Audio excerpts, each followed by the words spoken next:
The Institute of Chartered Accountants Ghana says investigations into its members that supervise troubled banks is near completion. Recently, the institute indicated it had begun an inquiry into the role of auditors in the collapse of the 7 banks. Chief Executive of the institute, Kwesi Agyemang, told Joy Business the committee investigating the issue is set to present its findings in 2 weeks.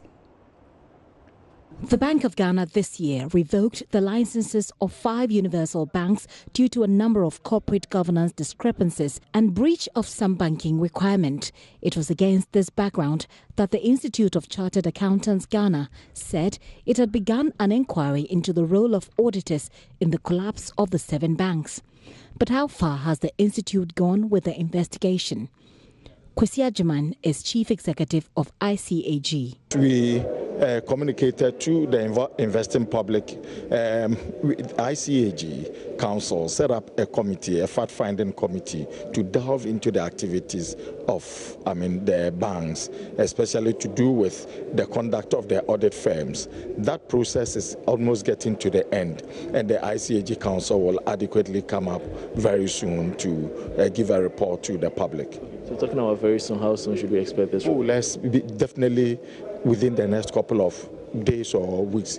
I don't expect it to go beyond 2 weeks. The public lecture on the 2019 budget review organized by ICAG brought together members of the institution and some relevant speakers to scrutinize the budget to identify flaws and also to provide recommendations where necessary. Tax expert Isaac Nyame, who was one of the speakers at the event, has urged government to break down the tax laws to the understanding of the general public. If you travel out of the country, you pick tax information at the airport, at the train stations, at the various basic places that everybody goes. So they can see, oh, this is the tax rate that applies to the kind of transaction I want to do. People easily understand from simple language, and that responsibility cannot be the responsibility of the parliamentarians. It must be the responsibility of the revenue authority. Have you seen that? So they have to really work on making sure that they try to demystify the technical language because of the legal aspect of tax. They demystify it to everyday language so that people can understand. And then when you understand, then you can then comply. If you don't understand, you continue to be in the dark.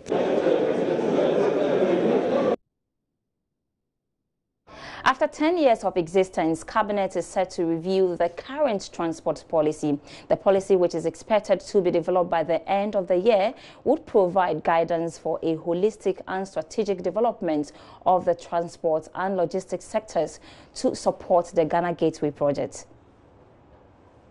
The transportation sector plays a critical role in the socio-economic development of every country. In Ghana, the sector is even more critical with a decision by government to drive economic growth through industrialization. The existing policy on transport is a decade old and is unable to meet the current modern trends of the country and, in effect, posing danger to commuters. At a final stakeholders consultative workshop in Accra, Minister of Transport Kweku Foye-Siama expressed government's readiness to get the policy approved by Cabinet by the end of the year. To critically assess the content and details of the national transport policy, to critically assess effort made to implement the national transport policy, 3, identify gaps within existing policy and planning frameworks and recommend concrete actions that can be taken within an updated national transport master plan to address the deficiencies. Ladies and gentlemen, in addition to these objectives, the 2008 policy is in the 10th year of implementation, and best practice requires that we review the policy to assess the overall impact of its implementation over the past 10 years. This would enable us to make necessary changes to refocus the policy in line with changing strategic objectives and emerging issues in transport sector. The consultant working on the policy, Alan Gilham, has been explaining the status of the draft policy so far. 10 validation workshops in the regions as well. We're now at the point where we are presenting this as a green paper, and the green paper now needs to be finalised, and then it becomes a draft white paper and goes to the ministries of the sector. The white paper will become a policy document once the ministers of the sector take it to Cabinet and seek approval to publish. So when are you going to be done with your... We will be submitting our final outputs during the next week. Following this workshop, we will add in the contributions, and we will ensure that the ministries who are our clients will have the final output. The program is funded under the Transport Sector Project undertaking by the government of Ghana. Ibn Sabute's report for Joy Business.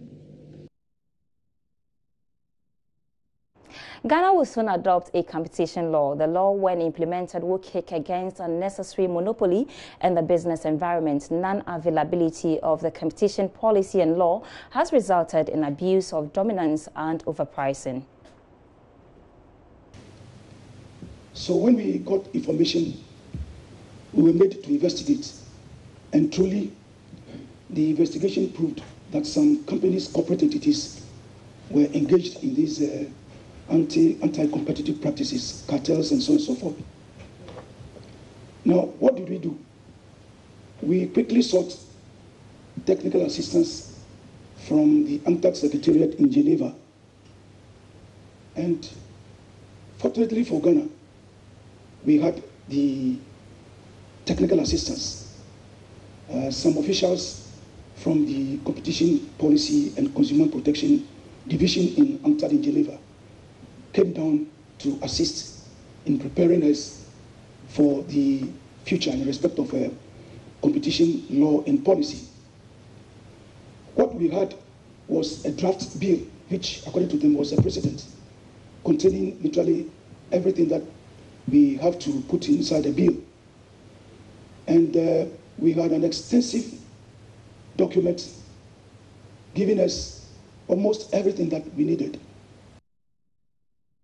The Ministry of Agriculture says it is establishing seed centers and equipping them to improve production under the Planting for Food and Jobs program. This is expected to end the importation of seeds from neighboring countries. Richard Kodonyako has more. The issue of the availability of seeds for farmers to help them in the Planting for Food and Jobs program became prominent in the minister's discussions with the farmers during his tour of the central region. Currently, seeds are imported from Nigeria, Cote d'Ivoire and other countries in order to satisfy the needs of farmers in the Planting for Food and Jobs program. But the Agric Minister, Dr. Akotefriye, assured there is a major work being done to improve the seed technology that will take care of the production of seeds locally. He says the universities and the seed centers are being equipped to produce the required seeds for farmers in the Planting for Food and Jobs program. We are actually coming from the Winneba Seed Center. You've seen that big facility there, which has been draining with lack of maintenance and so on. We are very determined through the African Development Facility that we are calling SAPIP, which we has already started implementing, to use part of that facility to reorganize and rehabilitate the Winneba Center. It's a huge center which is heavily underperforming, and we feel that if we're able to introduce solar technology, we're able to rehabilitate their systems and their cold storage and so on, we will be able, it will be restored to its former area as the center of seed production in this country. Of course, we are also doing other seed centers in Tachiman and Tamale, which has never been the case. So Planting for Food and Jobs relies on the seed, on seed technology, and we know that we don't have enough. We are having to import from Nigeria, from Burkina Faso, from Cote d'Ivoire to supplement what we have. But gradually we are giving the facilities to the universities, the national seed authorities. The farmers whose farms were visited report of increase in their production. They attribute the increase to government's agricultural policies that they say are gradually taking shape. Oh, the only challenges we have is with factor services, and then with factor services, but so far the Food for Job program has enhanced our productivity in many ways. Government will address our only challenge is that maybe government will buy the seed and then stock it against any unforeseen catastrophe. The The Winneba Seed Center is expected to be revamped to serve the farmers as expected. Richard Kwejenyako, Joy News, Cape Coast. And my name is Sandra Esnam Apenu. You're still watching Business Live. We'll be back after this short commercial break.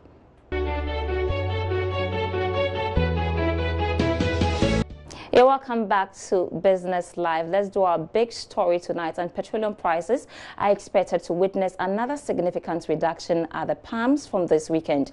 This is based on Joy Business's calculation and data secured from importers of the petroleum products. This will be the second time this month fuel prices have seen a decline. In the following reports, we identify some major reasons for the reduction.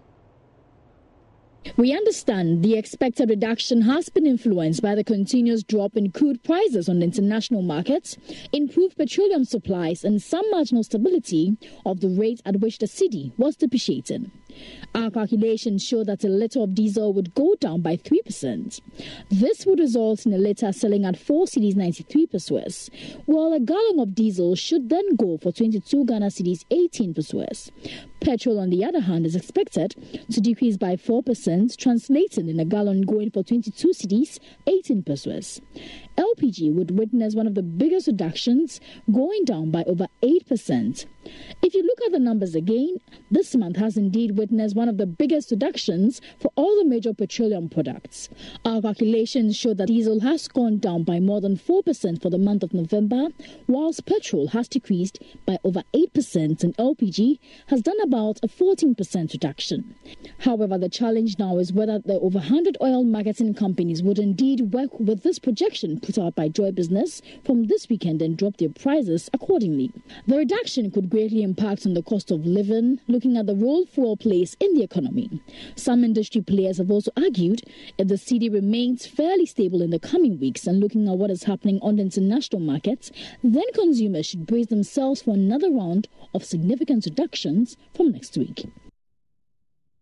Duncan Amwan is the Executive Director at the Chamber of Petroleum Consumers, and he joins me via phone for more on petroleum prices. Thanks so much for your time this evening.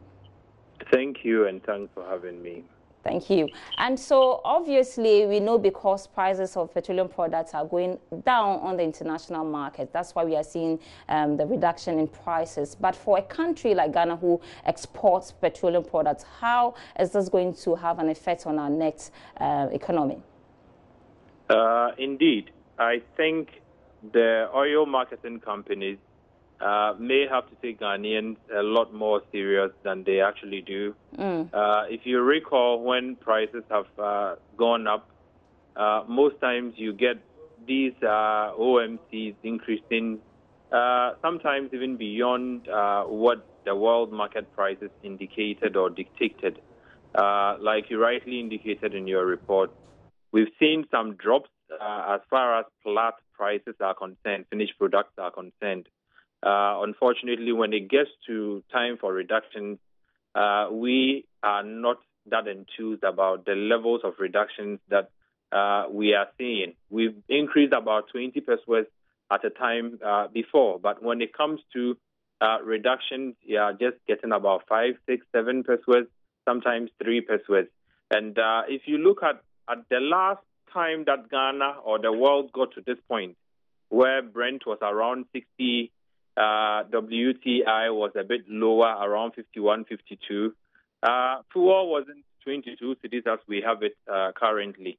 And so the expectation is that if the cedi has performed like we all know, fuel prices ought to come down even beyond the projections that we are discussing now.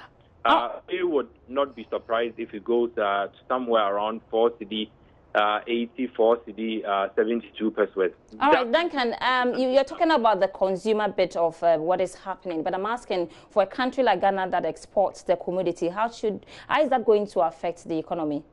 Indeed, it would have an effect on our net revenues as far as our petroleum exports are concerned. But I do not think that it would be such a huge problem for government if you look at the 2019 budget estimate, it was around $59, $60. And so the government is not too far from its own target. But again, would we be here or would it come down further if you look at what is happening with the Iran-U.S. situation? We will not be surprised that in the coming days it might pick up again. So government may not have to worry at this point yet. The signs are positive that it may not go to the low bottom 30s that we saw some 3-4 years ago. All right. But do you think that hedging is the best option for countries that export the commodity? Indeed. At this time, if you were talking about our import, I would say that Ghana should take advantage of the fact that prices are plummeting and dropping and see what they can do by way of hedging, because it could go up again. If we're talking about our export, it will be difficult for anyone to want to pay you anything higher at the time that prices are floundering. So we would be hoping that government will take the very needed decision, if it need be, so as to sustain local market pump prices around this time, and also ensure that, like we've always been advocating, a dual pricing mechanism be introduced, such that the government can still get a little more taxes when prices are dropping so hugely, and be able to go down on these taxes when prices are also at all-time highs. Okay, earlier you spoke about the consumer bit, how the OMCs react whenever prices go down. But obviously, some good news for consumers at this point in our time. But do you think that the situation on the ground is so favorable to compel the OMCs to drastically reduce prices? If I could go through the numbers with you, maybe in your subsequent bulletin, you would realize that the drop that international market is throwing at us, fuel prices should drop to somewhere 480, 472, thereabout. But it's unlikely that would happen, because most times the OMCs will complain that they already have some subsumed margins that they need to recover or recoup from. And so it will be difficult to get the sort of needed decreases that consumers would be upbeat about. But we will be hoping that the OMCs would at least be magnanimous and drop prices to pocket-friendly limits for all of us. All right, thank you very much, Duncan Amwan, for those thoughtful explanations and insights on what is happening with regards to the fuel prices. But that's how we wrap up tonight on Business Live. Thanks so much for your time. But for more news, do log on to myjoyland.com/business for more business updates. My name is Sandra Isanamapeno. Have a great evening.